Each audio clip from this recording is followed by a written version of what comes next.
Hey everyone, welcome back. Getting right into it. Today we're diving into Palantir, or as you see on the ticker tape, PLTR. Yeah. We're taking a look at this interesting YouTube video. This guy Garcia Capital. Yeah, he's great. He walks us through his portfolio and he talks about a really intriguing method he uses when it comes to his cash secured puts. Right. He uses extrinsic value to manage his risk. Yeah, and I think that's especially smart right now because right out the gate, Garcia Capital mentions how even like seasoned Tesla bulls over on, X, formerly Twitter, Right. Yeah. they're feeling uncertain about the market right now. So it's not just about this one stock, Palantir.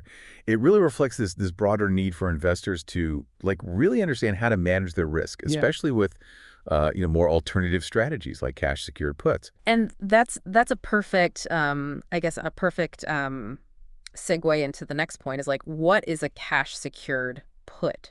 Because it sounds like way more complicated than it actually is. It really does. It sounds intimidating, but it's actually pretty straightforward. Essentially, you're kind of like offering someone insurance on their Palantir stock, right? Okay, yeah.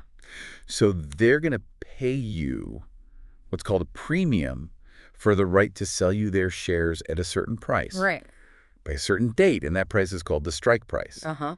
And so if the stock price drops below that strike price that you agreed on, you might be obligated to buy their shares. Okay. But the catch is you get to keep that premium no matter what.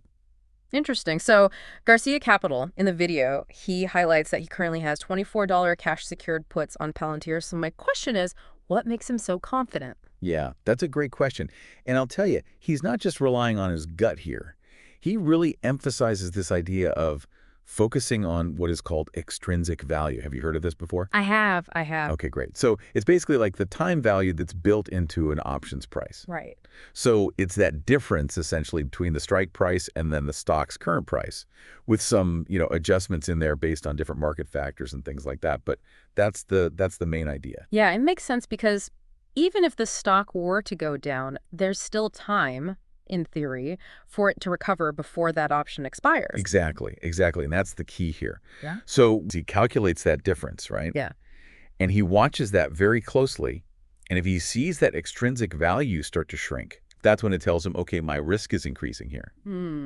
So it means that chance of him being assigned those shares, that's going up. Interesting. Okay, so he's basically using it almost as an early warning sign, as opposed to like panicking about the market swings and trying to time things perfectly. Exactly. And what I think is really smart about it is by tracking this extrinsic value, he can decide, okay, do I want to hold my position? Do I want to adjust my strategy? Do I potentially need to exit? And it gives him that extra layer of control, I think. Yeah, for sure. It's like you're playing the game, but now you have like X-ray vision. Right, exactly, yeah. You can see what's going on behind the scenes a little bit more.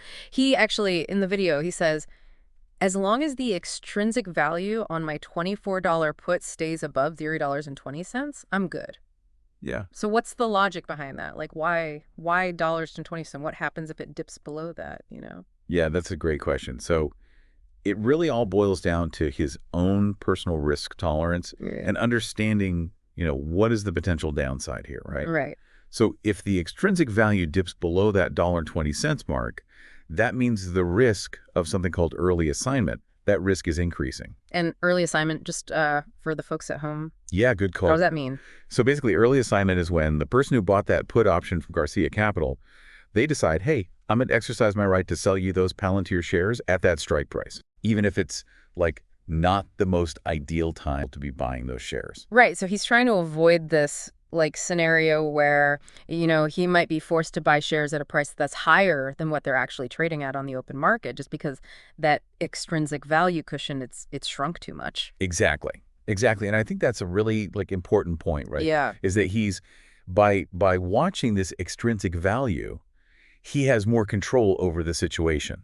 Right? He can adjust his strategy rather than just being kind of along for the ride with whatever the market volatility throws at him. It's almost like, we were talking about earlier how even those, seasoned Tesla investors are feeling a bit lost right now. Imagine if more people had this kind of insight when it comes to, not just options trading, but any kind of, investing or even just decision making in general. Yeah, absolutely. It really is amazing. And it just shows you how important it is to really grasp these underlying principles, whether it's finance or just everyday choices.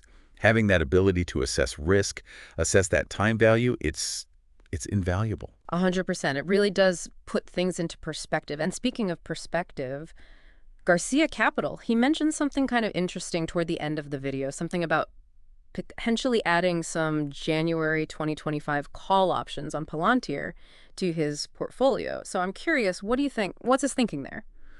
So remember those Tesla bulls we were talking about earlier, the ones who were like a little unsure what to do right now, looking for new opportunities? Yeah. Well, a call option, that's basically a bullish bet.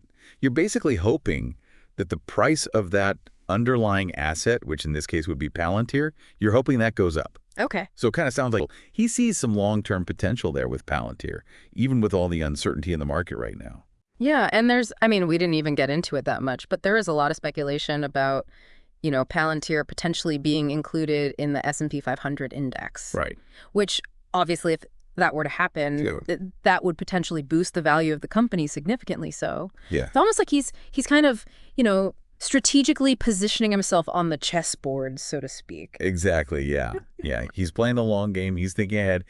And, that kind of brings us back to the core of what we've been talking about today, right? It's not enough to just know, like, the definitions of options or understand these financial terms. It's about how you apply them. Yeah. How do you use them to manage risk? How do you use them to ultimately just make better, more informed decisions? Right. And what's really cool about this whole conversation, at least for me, is that this isn't just for, Wall Street hotshots, right? Like these principles, they're relevant for anyone, no matter what your experience level is when it comes to investing or anything like that. Absolutely, 100%. Whether you're thinking about changing careers or, buying a house, I don't know, even just negotiating, like a better deal on something, understanding that concept of extrinsic value, that time element, that potential, it can be a total game changer. It's like you're thinking beyond just the surface level. You're asking yourself, like, what are those unseen factors that are at play here? How much time do I actually have? How much risk am I actually comfortable with? Yeah. Love it. And once you start asking those questions, I'm telling you, it's like the world opens up a little bit. You see things differently. And ultimately, that leads to better decisions. Totally. It's like you unlock this, like, whole new level of awareness. So I think, as we kind of start to wrap up here, our deep dive on Palantir, options trading, extrinsic value, the whole 9 yards, if you had to leave our listeners with one key takeaway, what would it be? Okay. I think it's simple. Knowledge is power. That's a cliche for a reason, but applied knowledge, that is true mastery. So keep exploring these ideas, keep learning, keep asking those insightful questions, because the more you understand the forces at play in the world around you, the better equipped you're going to be to navigate all of life's little complexities and achieve those goals, whatever they are. Beautifully said. I couldn't agree more. Thanks for joining me on this deep dive. Really appreciate it. My pleasure. Always a good time. And for everyone listening, we'll catch you on the next one. Until then, keep those minds curious and those questions coming.